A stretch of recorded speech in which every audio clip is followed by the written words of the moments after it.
नमस्कार दोस्तों, आइए शुरू करते हैं मंगलवार प्रदोष व्रत कथा।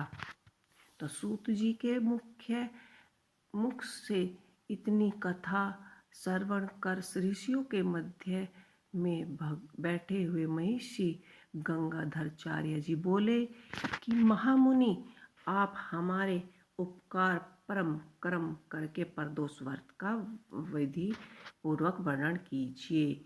एक ग्राम में एक अत्यंत निर्धन ब्राह्मणी रहती थी, जिसे नित्य प्रतिदिन भर पेट भोजन भी नहीं प्राप्त होता था।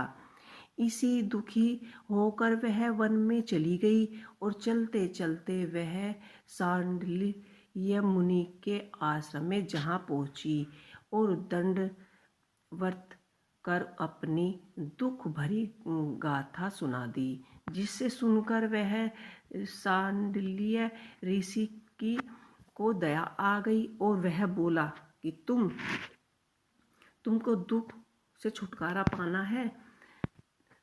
पाना है, सरल उपाय बताता हूँ। तुम विधि पूर्वक प्रत्येक मास की त्रयोदशी व प्रदोष व्रत रखा करो। इससे भगवान शंकर तुम पर प्रसन्न होकर सारे दुख दरिद्र को दूर कर देंगे। ऐसा सुनकर ब्राह्मणी बोली कि हे महामुनि, आप दया करें, मुझे प्रदोष व्रत का विधि बताने की कृपा करें। इस व्रत को मैं अवश्य करूँगी। सांडिल्य मुनि बोले कि जिस दिन त्रयोदशी होवे उसी दिन प्रभात बेला में शल्य त्याग, शौच आदि क्रियाओं से नियुक्त हो स्नान कर कर एक लोटा जल स्वच्छ कपड़े पहनकर जल लेकर प्रदर्शन कर ओम गंगा विष्ठाय नमः, ओम भगवते वासुदेवाय नमः, ओम गोविंदाय नमः, इन तीनों से आमचन करें और फिर हाथ स्वस्थ कर पुण्य हाथ में जल लेकर ओम पवित्राय पवित्रो व स्वावस्थिक गो प्रदोषाय नमः, ओम नमः शिवाय का मंत्र पढ़ते हुए आपको देहली में छींटे देते हुए एक हाथ से गंगा जल लेकर संकल्प करना है कि हे महादेव, मैं आपकी शरण में आई हूँ। हे गौरापति, मेरे संकल्प दरिद्रता का नाश कीजिए और मुझे सुख शांति और मेरी समस्याओं को दूर कीजिए और मुझे सुख भोग्य स्वीकार कीजिए कि कहकर जल को धरती पर छिड़क दे। तत्पश्चात शांति चिंता से भगवान भोले शंकर का पूजन आरंभ करें।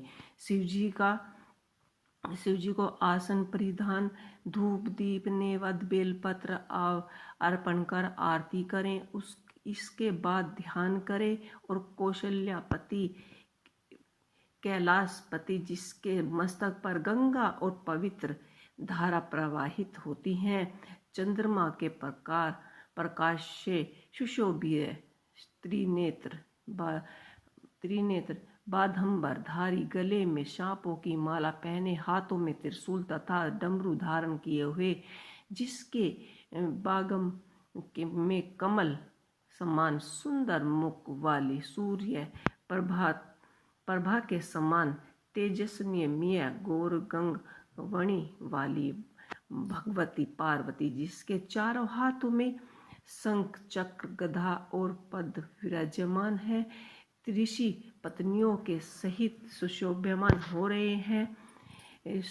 इसी तरह से जो ब्राह्मणी की कथा सुनाई वह अत्यंत रोमांचिक तथा कल्याणमय कारक थी। अब आप हमने यह बात बताया कि उस ब्राह्मणी ने प्रदोष व्रत किया या नहीं, यदि व्रत किया तो उसे क्या फल की प्राप्ति हुई।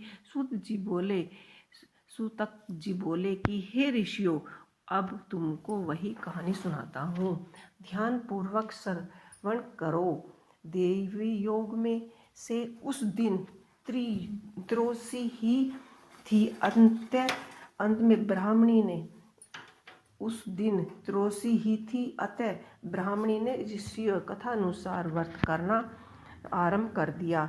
कुछ समय व्यतीत हुआ ब्राह्मणी का छोटा बेटा तालाब में स्नान करने गया तो भगवान शंकर की कृपा से उसे रास्ते में सोने का भरा हुआ एक कलश प्राप्त हुआ। वह मन में आनंदित होता हुआ ब्राह्मणी के समीप आकर बोला कि हे माँ, भगवान की दया से मुझे यह सोने का भरा एक कलश प्राप्त हुआ है। ब्राह्मणी बोली, दोनों भाई इसका आधा आधा हिस्सा भाग को बांट लो। यह सुनकर भाई धर्मगुप्त बोले कि हे माता, मेरा इस पर कोई अधिकार नहीं है, यह तो छोटे भाई का है और यही इसका भाग लेगा, अतः मैं नहीं लूँगा। यदि भगवान शंकर की कृपा से होगी तो मुझे भी धन की प्राप्ति होगी। और बड़े भाई ने ये धन नहीं लिया और कुछ वक्त व्यतीत हुआ। भाई ने धन नहीं लिया और कुछ काल व्यतीत होने पर एक दिन दोनों भाई विचरण करते हुए एक वन में मध्य में पहुँचे तो वहाँ उन्होंने उनकी रूपवती गर्वर्धन कन्या किलकारियाँ करती हुई दिखाई पड़ी। यह देख सुचितवर्त नामक छोटा भाई बोला कि मैं स्त्रियों में नहीं जाऊँगा, और वह वहीं रुक गया।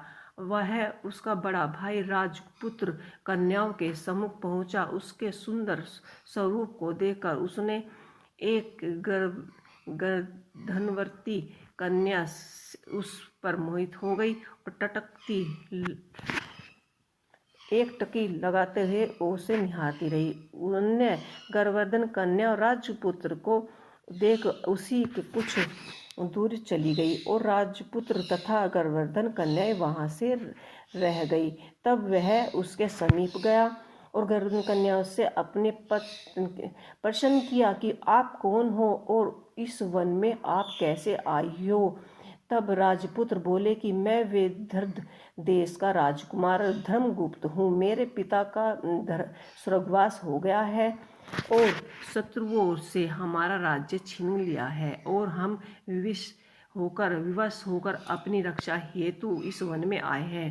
अब आप भी अपना परिचय दो, कृपया अपना परिचय दीजिए। तब वह कन्या बोली कि विद्रवक नामक गंधर्व की पुत्री हूँ और मेरा नाम अंशुमति है। मैंने अपने सूक्ष्म बुद्धि द्वारा आपके मन को भावना ज्ञान ले लिया है। आप मुझ पर अनुरक्त हैं। मेरा मन भी आपकी को देखकर चंचल हो रहा है।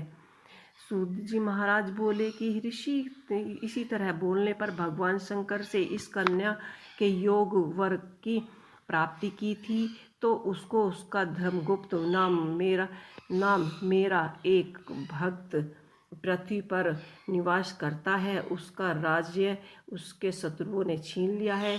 वहीं इस कन्या के योग और सर्वश्रेष्ठ वर है। तुम उसके साथ ही अपनी कन्या का विवाह कर दो। और उन्होंने सहायता करके उसका राज्य उसे वापस दिला दिया। तो दोस्तों, आपको ये प्रदोष व्रत की कथा कैसी लगी मुझे कमेंट बॉक्स में करके ज़रूर बताइएगा। इसी के साथ आप सभी को प्रदोष व्रत की हार्दिक शुभकामनाएं।